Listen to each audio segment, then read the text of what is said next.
Positivity का concept कुछ लोगों को समझ नहीं आता कि ये कैसे है कि आप सिर्फ पते देख रही हैं और आप बता रही हैं कि क्या हो रहा है और आप सही बता रही हैं, ये कैसे हो रहा है। सो जब कोई मुझे रीड करते हुए देखता है तो उनके लिए तो वो पते होते हैं, लेकिन मेरे लिए वो एक किताब की तरह होता है। जैसा अगर आप किसी किताब में से कुछ पढ़ रही हैं और आप कहें कि ये कैसे तुम पढ़ रही हो, तो वो एक्सप्लेन करना मुश्किल होगा कि मैं कैसे पढ़ रही हूँ, लेकिन ये है कि मैं पढ़ रही हूँ, मुझे समझ आ रहा है कि वो क्या बोल रहे हैं, वो क्या चल रहा है, सारे 1+1 एड्स अप वाला सीखते हैं। टैरो कार्ड्स जो लोग इंटरेस्टेड होते हैं वो खरीदते हैं, आप खरीद सकते हैं, आप उसको प्रैक्टिस कर सकते हैं। हर कार्ड का 10 से 15 मतलब होते हैं। अब ये रीडर के ऊपर डिपेंड करता है कि वो कौन सा मतलब सही समझ रहे हैं, या आपकी इंस्टिंक्ट्स पर डिपेंड करता है, या आपकी अपनी इनर ताकत पे डिपेंड करता है। तो बहुत सारे लोग मुझे कहते हैं आप टैरो कार्ड सिखाएंगी, तो मैं कहती मैं सिखा तो दूंगी, लेकिन आप उसमें कितने अच्छे होंगे ये आप पे डिपेंड करते हैं। इसके अलावा टैरो कार्ड्स जो हिस्ट्री है इनकी, वो स्टार्ट हुई थी जिप्सी कार्ड से।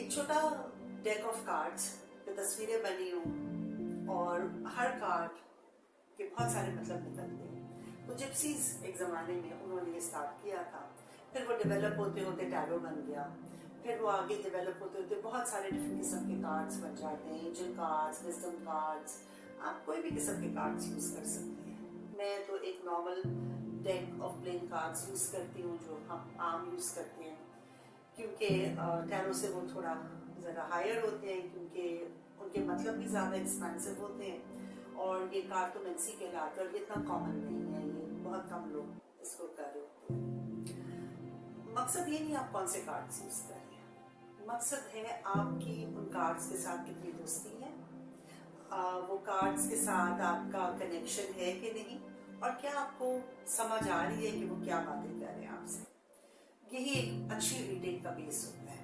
कभी कभार कार्ड उठाने से पहले मुझे पता होता है कि कार्ड क्या निकलना है, क्योंकि मेरी अपने कार्ड्स के साथ दोस्ती हो चुकी होती है। टैरो कार्ड्स के बारे में कुछ लोगों के कॉन्सेप्ट्स होते हैं कि ये नहीं कराना चाहिए और रिलीजियस पर्पसेस वगैरह के लिए, तो मैं इसके बारे में ज़रूर बात करना चाहूँगी। कुछ लोग रिलीजियस भी इसको लेते हैं, क्योंकि कुरान में है कि खुदा ने गैब का इल्म किसी को नहीं दिया, लेकिन ये इल्म है, ये मौजूद है। तो अगर हम कहें कि खुदा ने गैब का इल्म किसी को नहीं दिया, तो फिर ये गैब का इल्म नहीं है।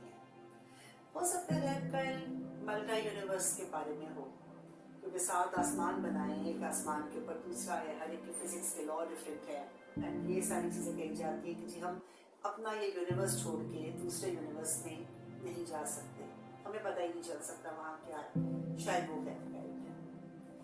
मैं ये समझती हूँ कि जब हम कोई भी चीज़ ऐसी करते हैं जिसकी हमें गिफ्ट मिला होता है, ताकत मिली होती है खुदा की तरफ से, तो उसमें कुछ गलती नहीं है, क्योंकि वो आपका उसमें कुछ लेना देना नहीं होता, आपके पास वो गिफ्ट होता है। जो लोग गाना अच्छा गा सकते हैं, या जो लोग बहुत बड़ी अकल की करते हैं, या जिन लोगों के हाथ में हुनर होता है, कोई पेंटिंग का, कोई आर्ट का, या एक डॉक्टर है जो बड़ी मेहनत करता है, लेकिन सब लोग परफेक्ट डॉक्टर्स क्यों नहीं होते, क्योंकि किसी एक के हाथ में हुनर होता है। सो यही वाला कॉन्सेप्ट है, वो चीज़ गलत नहीं हो सकती जो आपको खुदा की तरफ से मिली। एक चीज़ और इसके अंदर डिस्कस करते हैं, जो मैं कहती हूँ कि जब आप बीमार होते हैं तो आप डॉक्टर के पास जाते हैं और आप डॉक्टर को कहते हैं डॉक्टर साहब मैं बीमार हो गया, मुझे ठीक कर दें, तो ये तो गलत बात है। आपको बीमारी तो खुदा ने दी है, आप क्यों जा रहे हैं डॉक्टर के पास ठीक होने के लिए, आपको वो बीमारी बेयर करनी चाहिए, बीमारी तो खुदा की तरफ से ही आती है, तो फिर आप क्यों चाहते हैं अपने आप को ठीक कराने के लिए, उसको बुरा भी नहीं समझते, क्योंकि थोड़ा सा हमें अपना दिमाग खोलना पड़ेगा। अल्लाह ताला ने हर चीज़ हमारे लिए बहुत आसान की हुई है। सो जब आप किसी डॉक्टर के पास जा रहे हैं अपना इलाज कराने के लिए, उसके पास जो भी अकल, समझ, ताकत, नॉलेज जो भी कुछ है वो उससे आपकी हेल्प करेगा। इसी तरह आप किसी परेशानी में होते हैं और आप चाहते हैं कि मैं कोई मशवरा लूँ, तो आप किसी थेरेपिस्ट के पास जाते हैं, अपने बड़ों के पास जाते हैं, अपने दोस्तों के पास जाते हैं और ये पूछते हैं कि मुझे ये प्रॉब्लम है, मैं इसको कैसे सॉल्व करूँ। तो इसी तरह मैं सबको कहती हूँ कि आई एम योर बोट, मैं गाइडेंस दे रहा हूँ। जब मैं कोई चीज़ रीड कर रही हूँ तो मुझे उसमें समझ आ रहा है कि क्या हो रहा है आपकी जिंदगी में, आप यूं करेंगे तो यूं होगा, आप यूं करेंगे तो यूं होगा। तो साइकोथेरेपिस्ट या डॉक्टर आपको गाइड करता है कि जी आप बीमार हैं, अगर आप ये खाएंगे तो ठीक हो जाएंगे, ये नहीं खाएंगे तो ये होगा। तो इसी तरह जो मुझे नजर आ रहा है मैं उसमें आपको उस चीज की नॉलेज दे रही हूँ। अब उसकी इंफॉर्मेशन के साथ आप जो भी करें वो आपकी मर्जी है, क्योंकि मकसद होता है आपको गाइडेंस देना, और साथ में ये भी बताती चलो कि ये आपको मालूम होना चाहिए कि जो चीज़ लिखी हुई नजर आ रही है वो 100% ये नहीं कि बस यही होगा इसके अलावा और कुछ नहीं होगा, ऐसा नहीं है। मकसद रीड का मेरे साथ आपका ये होना चाहिए कि मुझे समझना है कि हो क्या रहा है, फिर मैं आपको ये बताऊंगी कि आपका क्या एक्शन होना है जिससे आपकी चीज़ें आसान होंगी, क्या चीज़ आपको अवॉइड करनी है, क्या चीज़ है जो आपको फ़ायदा दे रही है और क्या चीज़ नहीं दे रही। फिर आ जाता है दवा और दुआ। दवा तो मैंने आपको बता दी, दुआ भी होती है जो किस्मत बदलती है।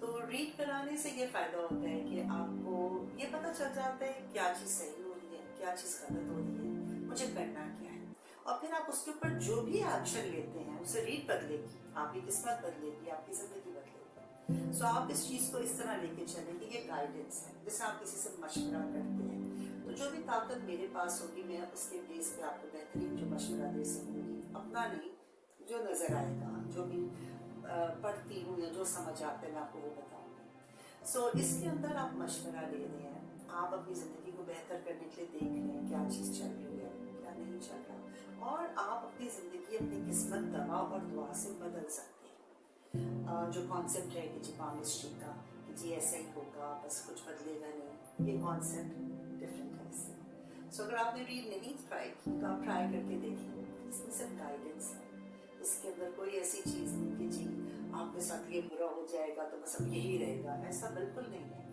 बल्कि मकसद है आपको बताना कि ये चीज बुरी हो सकती है, इसको अगर आप यूं कर लेंगे तो शायद ये वाकया हो ही ना आपकी जिंदगी में, आप अपनी टाइमलाइन बदल लें। क्योंकि अगेन मैं साइंस के बारे में बात करूँगी, हम डिफरेंट टाइमलाइंस भी क्रिएट करते हैं अपनी ज़िंदगी में। हमारे एक पॉइंट इन टाइम में बहुत सारी जिंदगियाँ चल रही होती हैं, मल्टी यूनिवर्स का कॉन्सेप्ट इसमें आ जाता है, और हम अपनी एक ज़िंदगी में बहुत दफ़ा जो ज़िंदगी बदलती है लोगों की वो इसलिए क्योंकि हमने टाइमलाइन अपनी स्किप कर ली होती है। तो अगर कोई सवाल है टैरो कार्ड रीडिंग से लेके तो आप ज़रूर पूछ सकते हैं। Take readings as guidance, it's not the ultimate end. ऐसा नहीं है कि जो नज़र आ गया जी अब इसके अलावा और कुछ नहीं हो सकता, it's a form of guidance.